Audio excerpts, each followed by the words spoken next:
Vimos foi mais uma noite de ataques violentos da Rússia à Ucrânia, neste caso Kiev e Kharkiv. De que forma é que isso compromete o processo diplomático que está em curso por esta altura? Boa tarde, antes de mais, para si ir lá para casa. Este é o figurino a que já devíamos estar habituados, porque cada vez que há rondas de negociações, os russos atacam sistematicamente, enfim, agora neste caso concreto, as infraestruturas energéticas, mas enfim, tudo o que podem para minar o moral, digamos assim, dos ucranianos e, no fundo, fazer com que estes, eventualmente, mais rapidamente, assinem aquilo que eventualmente esteja em cima da mesa. E o que é que está em cima da mesa?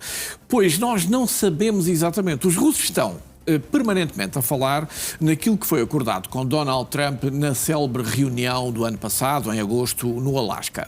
Ora, nós não sabemos o que é que foi acordado.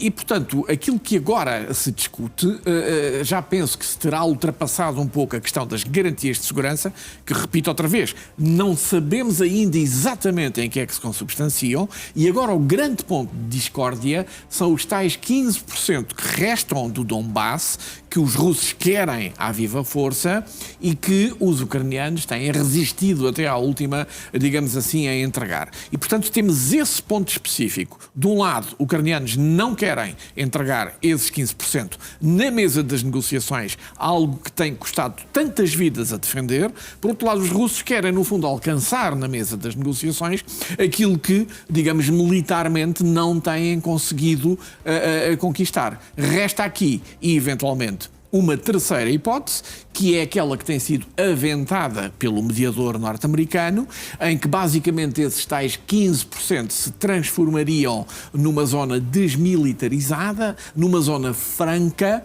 que depois teria, digamos assim, assegurado um conjunto de investimentos por fundos internacionais, enfim, tudo aquilo que agrada a Donald Trump e que eventualmente poderia ser uma solução. Vamos ver se será essa a solução e se isso, no fundo, é aqui uma espécie de meio caminho ou de plataforma de entendimento que fará desbloquear esta situação que temos estado aqui a falar há não sei quanto tempo. E o professor dizia, e bem, que cada vez que há negociações ou que há assim um evento importante nesse sentido, acaba por haver ataques de grande dimensão por parte da Rússia.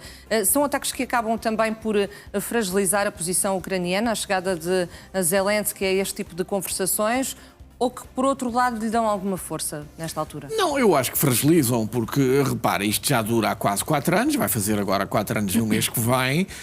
Este inverno, por crueldade do destino, está a ser um dos piores, digamos assim, e é claramente o pior. 80% do território sem eletricidade. Precisamente, com temperaturas de 15, 20 graus negativos, e, portanto, obviamente que a moral do povo ucraniano está a ser sujeita a uma enorme pressão, se quiser chamar-lhe assim, e portanto obviamente que depois essa pressão sobe para a liderança política, neste caso para Zelensky. Como se tudo isso não bastasse, digamos que os europeus, e Zelensky queixou-se disso sistematicamente agora em Davos, num discurso que aliás até nem foi muito bem recebido pela contraparte europeia, queixou-se que os europeus prometem, falam, mas depois, enfim, as coisas não chegam onde devem chegar, ou seja, ao terreno. Também deixe-me dizer-lhe que acho que houve aí alguma ingratidão da parte de Zelensky, porque repara, acabou de ser, digamos, aprovado um pacote financeiro de 90 mil milhões de euros, que é, no fundo, garantido pelo orçamento da União Europeia e que sem isso a Ucrânia iria sussurrar amanhã. E, portanto, obviamente, Vânia, quem irá pagar isso somos nós, é você e eu, com os nossos impostos.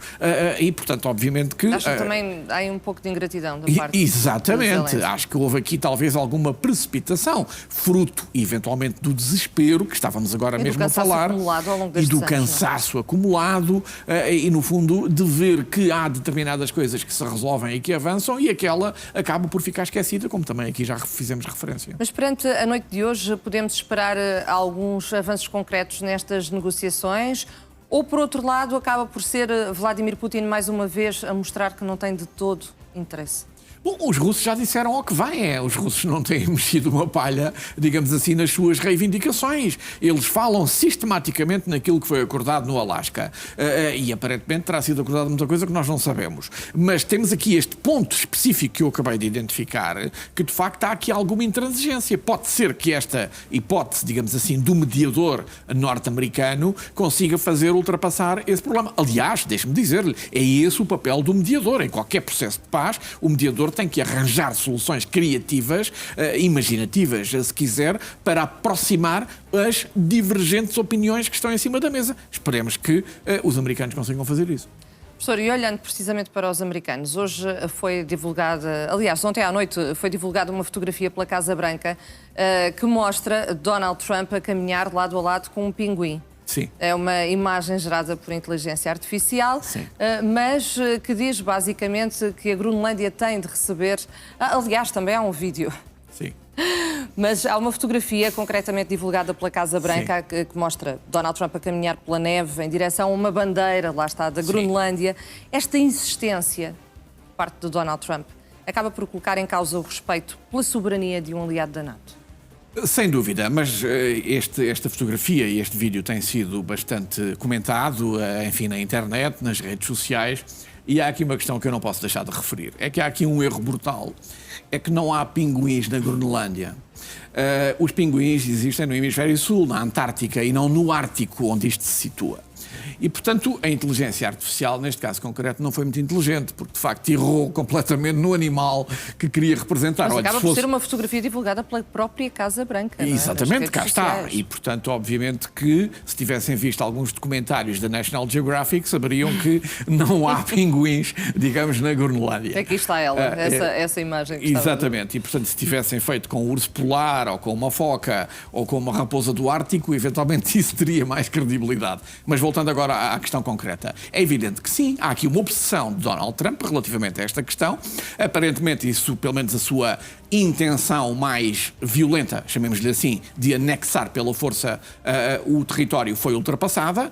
Há uma discussão enorme, como saberá, sobre o que é que terá feito Donald Trump recuar nesse sentido. Muita gente fala nas pressões internas, na vizinhança das eleições intercalares dos Estados Unidos, que serão agora em novembro. Outros que falam na questão europeia, na ameaça do uso da tal bazuca. Olhe, até houve quem falasse, e uma coisa que lhe diz respeito a si também, no futebol. No sentido de que, como este ano há o Campeonato do Mundo de Futebol, precisamente nos Estados Unidos da América, no Canadá e no México, se isso viesse a acontecer, essa anexação pela força, os europeus que participam nesse campeonato, entre os quais Portugal, por exemplo, iriam boicotar, digamos isso. Agora sim, esta imagem era a que eu estava a referir, que a Casa Branca partilhou e que diz, creio que na legenda era qualquer coisa como recebam este pinguim. Sim. Era uma coisa desse Cá género. está. E a bandeira... Esta é a fotografia que está a ser divulgada pela Casa Branca na rede social X. E a bandeira da Groenlândia ao fundo. Exatamente.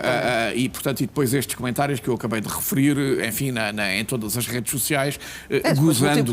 Multiplicam-se as reações. Professor José Francisco Pavia, muito obrigada pela sua análise. Também. Um bom dia. Obrigado.